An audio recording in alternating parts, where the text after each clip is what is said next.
The next appeal on this afternoon's calendar includes appeals 38 through 43, Maple Medical versus Scott, Goldenberg, Aravallo, Sundaram, Mutic, and Euclides. Counsel? Good afternoon, Your Honor. Carl Finger for Maple Medical. May it please the Court, Chief Judge DeFury and Justices of the Court of Appeals, I would like to reserve a minute and a half for rebuttal, if the Court would permit that. Yeah, you have a minute and a half, sir. Thank you. If there is one, yes, I struggled between 1 and 2, so I settled in on a minute and a half.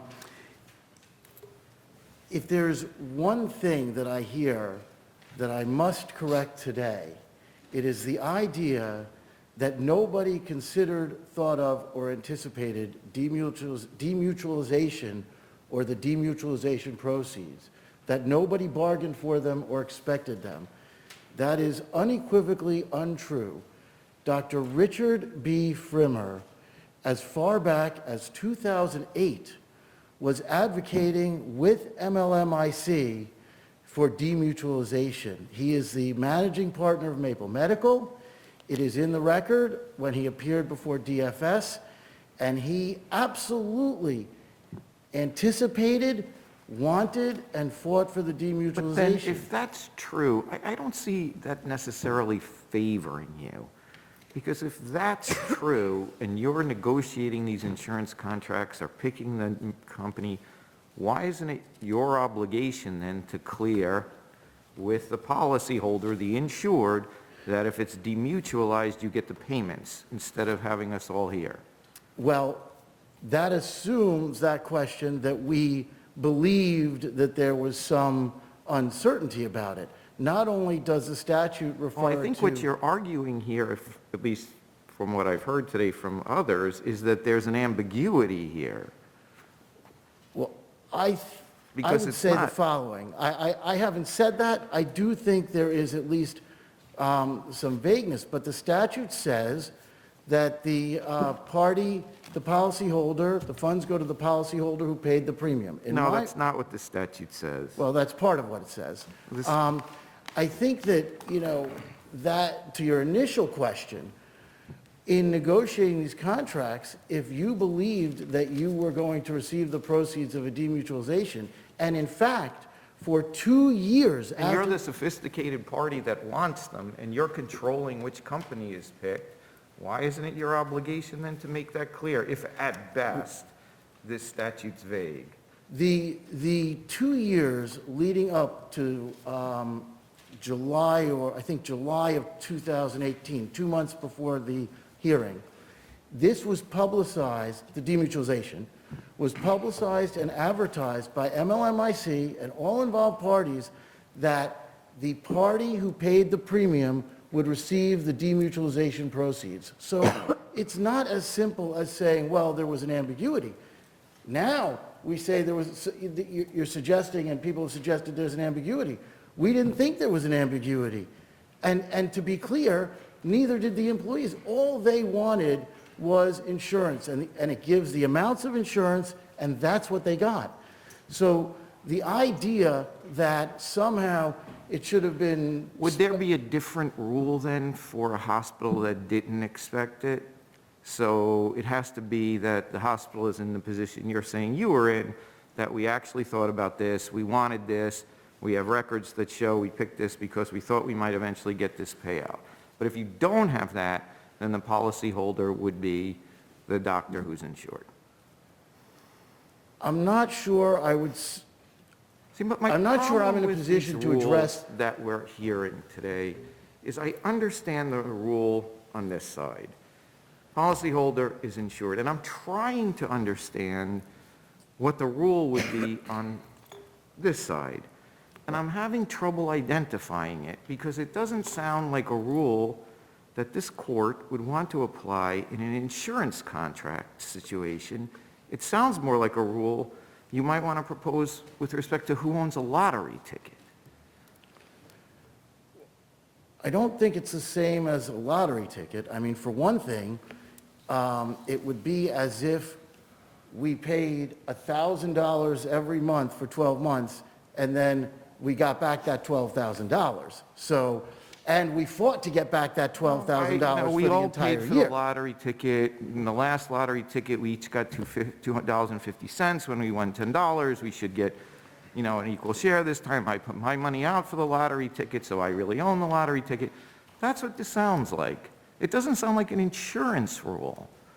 Well, there's three different, I guess, possibilities here that we're sort of combining. One is the statute 7307, which in my estimation speaks to the party that paid the premium, and if it doesn't speak to that, I think it, as Mr. Swanger said, doesn't make sense and results in the employee getting zero anyway. Well, The second issue is, I'll just stop you for a second. DFS has pretty clearly rejected that, right? It doesn't say the statute always says if you paid the premium, then you're, right? agreed. I Okay, mean, so they it wouldn't can't- have, So it can't be that. right, they wouldn't have had well, they've rejected it. I don't know if they're right to reject it, Well, and they okay, did. but if they, then that goes back to the Article 78 point, right? If they rejected it and there isn't a timely Article 78 challenging that, you're stuck with it. So I Well, think let's move to your point two. Okay. The second part of this, I think it's clear, is there's contractual issues that were sort of alluded to because you've got certain hospitals where not a hospital employer, different contracts, et cetera, which were raised in the courts below, but at least with Maple Medical, were never determined one way or the other because the judge made a decision on the unjust enrichment, and that got appealed, and obviously now we're here. And then the third leg, really, is the unjust enrichment claim. What I'm suggesting, really, is that the only consistent approach you can have that resolves all of those in the same way is to afford the employers the proceeds. Number one, it's consistent with the statute as far as both the insurance law definition that Mr. Peluso was referring to. It's consistent with my point, and everybody knows the language associated with 7307E, saying the party that paid the proceeds.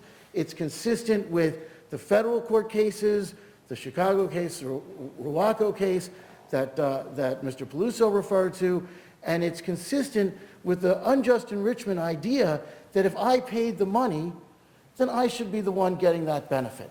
And that wasn't something one way or the other that was negotiated by the employees, arguably by the employers. So the employees certainly had no expectation of any of that, at least in our case. And I think in most cases. Counsel, I'm sorry. Another great indicator, I would think, would be how the party votes with respect to the demutualization. Because if you're the hospital and you're receiving dividends, there's a good reason to keep that policy unless you're going to collect the cash compensation at the end of the demutualization process. So we've asked, I think, everybody so far how their people voted, and it doesn't seem anyone has an answer. So could you tell me, how did Dr. Frimmer vote with respect to the demutualization? You know what? I should know that, and I apologize, I don't have an answer for that. I will say, however, that I do think that part of the MLMIC's change in July that I referred to, that certainly accelerated the ability of the demutualization to pass the vote, because suddenly you had people voting on it who had no interest in it one way or another and were happy to get the money. And I think that was in my mind, a big problem, and I understand what you said about the But it cuts article. both ways, because if you're not getting the cash compensation, the most you can hope for is the dividends.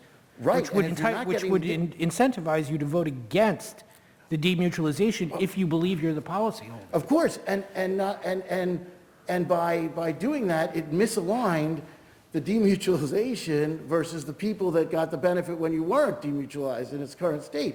And as you pointed out, without the Article 78 prior to the vote, it became, I guess, a nullity to argue about. But I think that you have a chance here to really bring the just result that fits, as I said, each element. I don't know that even today, sitting here, whether, or standing here, as I am, Well, counsel, I'm still, I'm sorry, I'm on the screen. I'm not really understanding when you say the just result. What is I'm still not clear on the injustice. It sounds to me like you're saying the injustice is your client paid all the premiums, so they should get this cash. That's what it all boils down to. paid the premiums. Yeah, I don't want to repeat everything Mr. Paluso said, but I agreed with what he said. I would add to that, I guess, in my case, specifically understood and anticipated that a demutualization would occur and expected to reap the benefits of that, and that was one of the reasons they continued to get insurance through MLMIC, that this result, my client's view, was that this result was inevitable. Thank you, counsel. Counsel? Thank you, Judge. Thank you. May it please the court. Justin Heller, Nolan Heller Kaufman, on behalf of the respondents. Initially, I don't believe that I responded to the question of whether my various respondents voted to approve the plan, and I also don't specifically know whether they did or not, but I would point out that under the policy administrator designation form, voting rights was not among the rights or duties assigned to the policy administrator. So that was retained by the policyholders. And the DFS decision said that the policyholders, as defined in the plan, would be the parties entitled to vote. Whether my clients voted or not, I don't know. All of the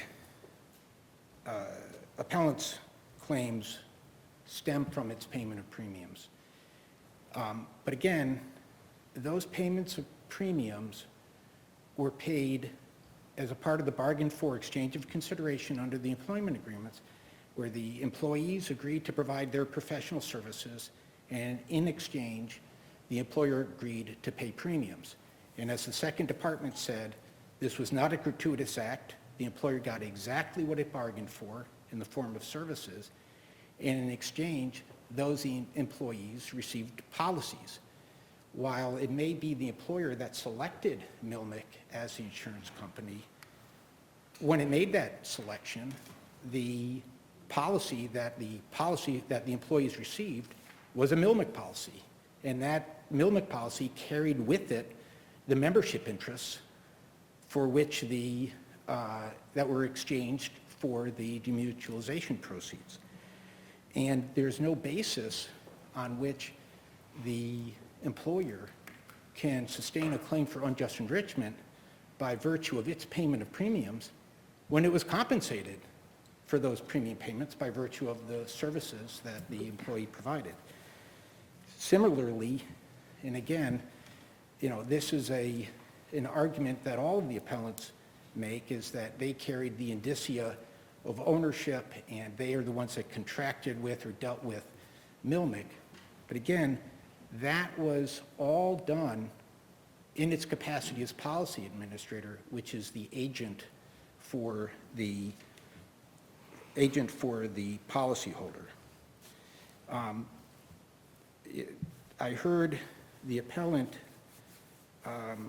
argue that there's ambiguity, but I see no ambiguity. Again, the formula language that references the payment of premiums just describes how the consideration is to be allocated between policyholders, and to the extent that it's the employer who paid those premiums, it was done on behalf of the employee.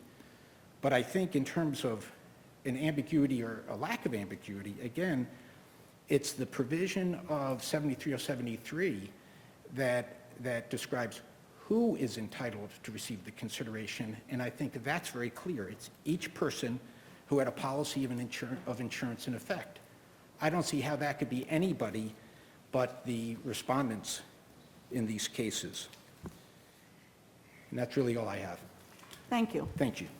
Counsel? Thank you, Judge.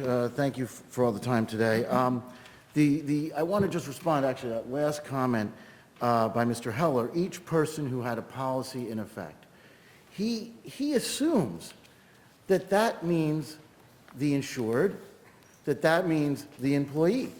I would say to you that the party that had the policy in effect was the employer. I've paid for a policy, I've contracted for a policy, I have a policy in effect. It's just insuring a third-party employee of mine.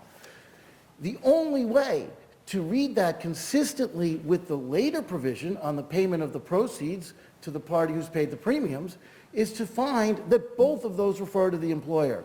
Otherwise, if you interpret it the way Mr. Heller is suggesting and the employees are suggesting, you are interpreting it one way to say each person who had a policy in effect, that's a policyholder, that's an employee. But for payment, determining the premium, the policyholder is the employer.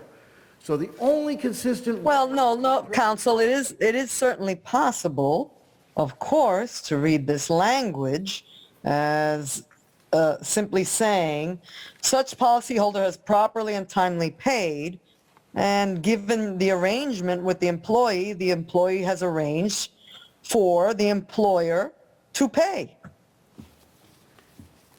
It is the acquiescence of the policyholder in someone else cutting the check and mailing it. It doesn't say any of that, though. What it says... It doesn't need to. You read it one particular way. All I'm saying is that there's nothing here that says that the policyholder themselves must pay. It says such policyholder has properly and timely paid. You've made arrangements for payment. No, it doesn't say made arrangements. It says policyholder timely paid. If it wanted to say... Can you pay through an agent? If it's an agent, I would say that that is the same as the policyholder. An agent stands in the shoes of a principal. Okay. That is a different scenario. I think that is not what happened here. It's not what happened here, and B, it's... Okay, but is the arrangement you have the kind that would foreclose viewing the employer-employee relationship for purposes of payments of premiums, one that is, as is being suggested, that you're doing it on behalf, right? You're the agent for that purpose, given that you're the policy administrator, Well, the policy... right? It's an administrative task that you've taken on. The policy administrator role is a fiction, okay? They made it up at some point. It's not in every policy. It wasn't available when every policy was written. It came up at some time later, and it doesn't have any legal meaning in the statute.